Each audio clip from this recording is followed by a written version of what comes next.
Hello guys, Tomato here.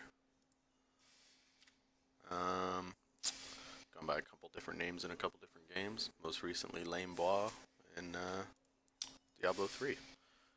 I wanted to do a little video guide because, there is Mathel's guide obviously on the spec, which is still the core of the spec belongs to him for sure.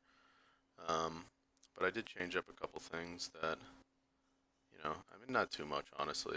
As far as the base tree goes, added a little bit, really. I was going to change more, um, but if it is not broke, you may not want to fix it, um, or attempt to fix it. Now, what I did change, though, was items a little bit.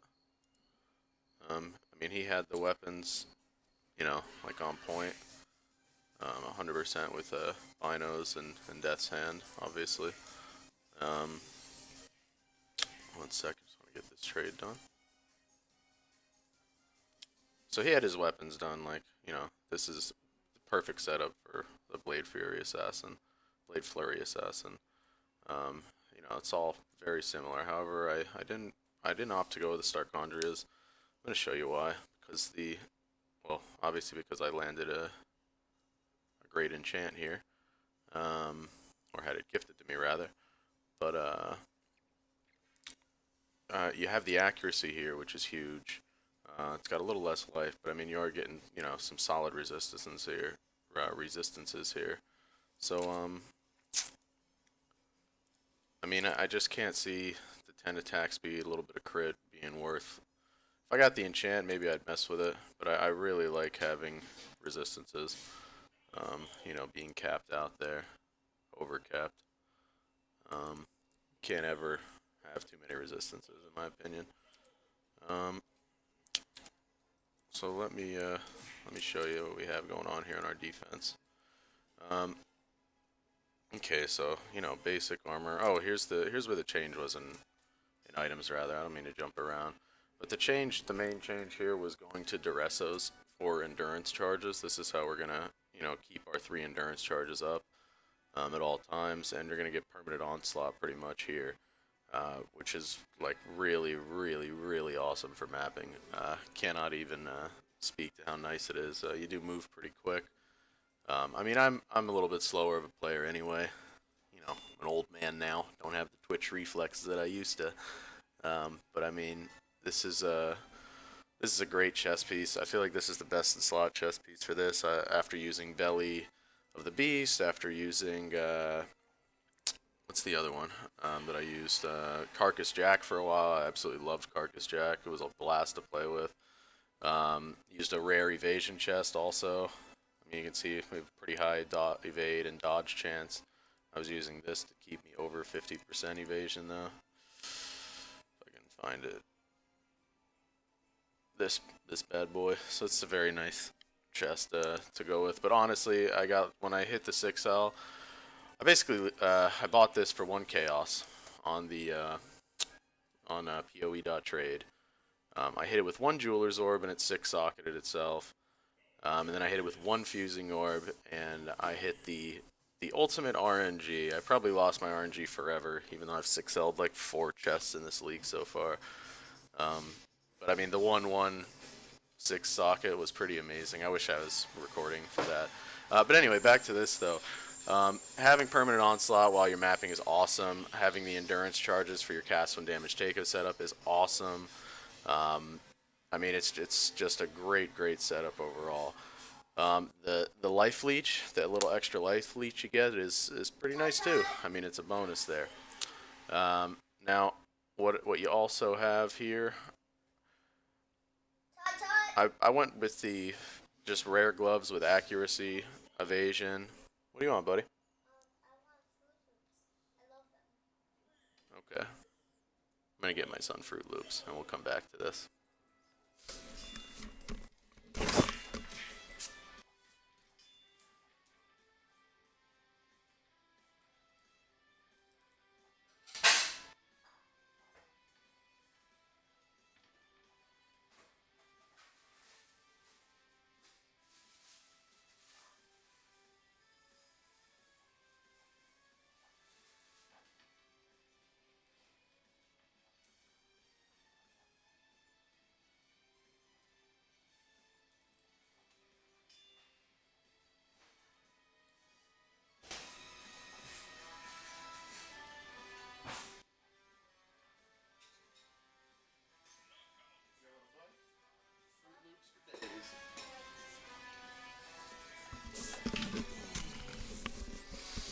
Alright, sorry about that. Little Fruity Loop break. Okay. So we were talking about the rest of this, why it's so good. Um, your cast 1 damage taken setup. It's awesome for in the permanent onslaught. So let's go into our links and what we have going on here. I did things a little bit differently here. I went, back with the Herald of Ash. Definitely keeping with Blood Rage. It's just too good to have those frenzy charges. Plus the leech is also nice. A little extra leech you're gonna get out of that. And the cast speed, or the attack speed rather, on these builds. I go with Grace most of the time. I do, however, rock Arctic Armor every now and then, but for the most part it is Grace. So here's one of the ways where I changed the spec up a little bit. I went with a curse on hit setup. On a cast up, like a cast 1 damage taken curse on hit setup rather than Orb of Storms. I just think Orb of Storms is a little bit clunky to play with. Just isn't very fun. I also swapped out the curse from vulnerability to temporal chains. Temporal chains is very, very nice as far as trivializing content and keeping you alive a lot as a evasion 5.5k life build. You want to be quicker than what you're around, and between onslaught and temporal chains, you will always be faster. So you get out of the way of a lot. So I do ball lightning, curse on hit, cast 1 damage taken, level 6, and just temporal chains. I'm still leveling up. Ball lightning's just level 9. Again, that's not for damage. It's just the only time this is going to go off, and when you're going to curse monsters is when you absolutely need it. So it's just better than Orb of Storms in my opinion. You can do it with vulnerability also if you want. I prefer the curse to be defensive. That's just how I am with it. I really like Temporal Chains. I really like Enfeeble. Those are 2 great curses. One way that I would think about changing spec is to run actually 2 curses, so Blast, Temporal Chains, and Enfeeble on everything. That would be the only way I could really see, improving it a little bit further. I don't really know how I would do that. I have to really think about that one. But that would definitely be something I would do. Now for Blade Flurry, the way I'm running it is simply increased area of effect support, critical damage support. You're getting more crit multi, which is huge for you. Added chaos, because that's big on your poison and everything else. That's just a great gem to run. Along with melee physical damage support, Blade Flurry, and then faster attacks, which is pretty standard for the spec. My rings and my jewelry, I really tried to stack resistances on them. Obviously on life, and then if I got physical, it was just a bonus. This is a stat stick for me, for my accuracy, for my evasion. I've got the mana leech on there and the strength, so that actually, it saves me 2 passive points just on this ring. It gives me a nice little boost to my accuracy, and then life, which is pretty important in the build. The way I did my amulet was crit multi, physical attributes, then life and stack resistances. Again, the evasions doesn't do much. It's like a very small bonus, but it's nice. Then obviously I went Wither with all the chaos that I have going on. So Wither Totem, Spell Totem support, faster casting support, just a little extra bonus damage for you. It's pretty nice. Stops, gets them even slower between this and Temporal Chains. It's pretty nice. So I did copy Malthael completely on the Blood Magic, Faster Attacks, Whirling Blades, Fortify. Now one thing I was really thinking about doing was taking Fortify, moving it into my Blade Flurry, and getting rid of probably increased damage, increased critical damage support. So moving Fortify here as the 6th link, changing up the colors of those sockets obviously, and then putting Rallying Cry here, or not Rallying, excuse me, Abyssal Cry here, because Abyssal Cry is just amazing. It is so good in the spec. It's great for clearing the higher tier maps. I mean, everything explodes. So it's still something I'm toying with. You're going to do a little bit less Blade Flurry damage, but at the end of the day, your Fortify is probably going to be up even more than it already is, which it's up, quite often now. And on top of that, you're gonna have Abyssal Cry, which is just huge. Like the chaos damage is so good for clear speed in the higher tier maps. I like it so much better than what I'm running. But yeah, I'm just being a little bit lazy right now, having a little bit fun. Just hit 90, trying to do some challenges. So I'll mess with it eventually. Probably go that route.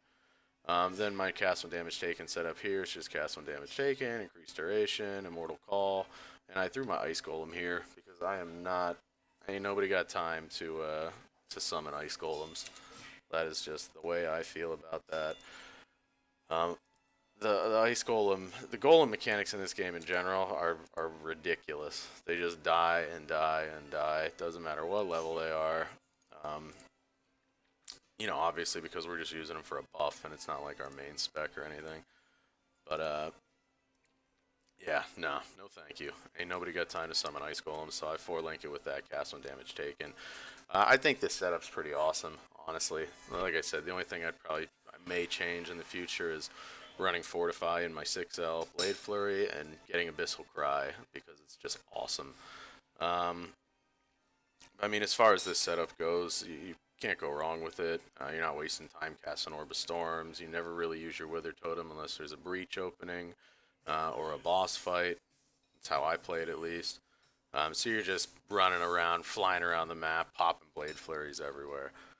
As far as the skill tree goes, I stuck pretty close to Mathel's. The only thing I really changed was I feel like if you take acrobatics, you got to go through improved acrobatics and you got to go into phase acrobatics because it's just silly. I mean, this is giving you 30% chance to dodge attacks. This is 30% chance to dodge spell damage. There's 4 more points. You're getting 10 more dodge and 30% on your spell damage dodge.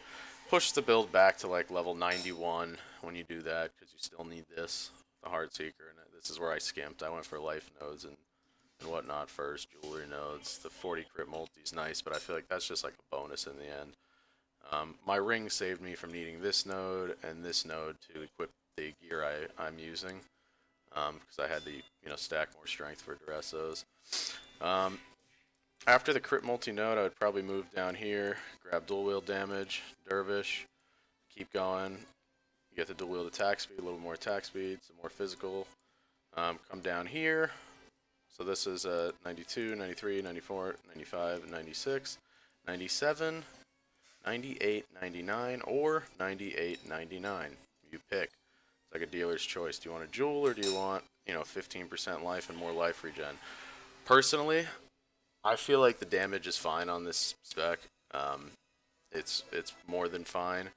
I would probably go with the life regen and the 15% life because it's just pretty awesome. If I take the build to 100, I'll probably go that route. Or grab Valpact. I don't really know.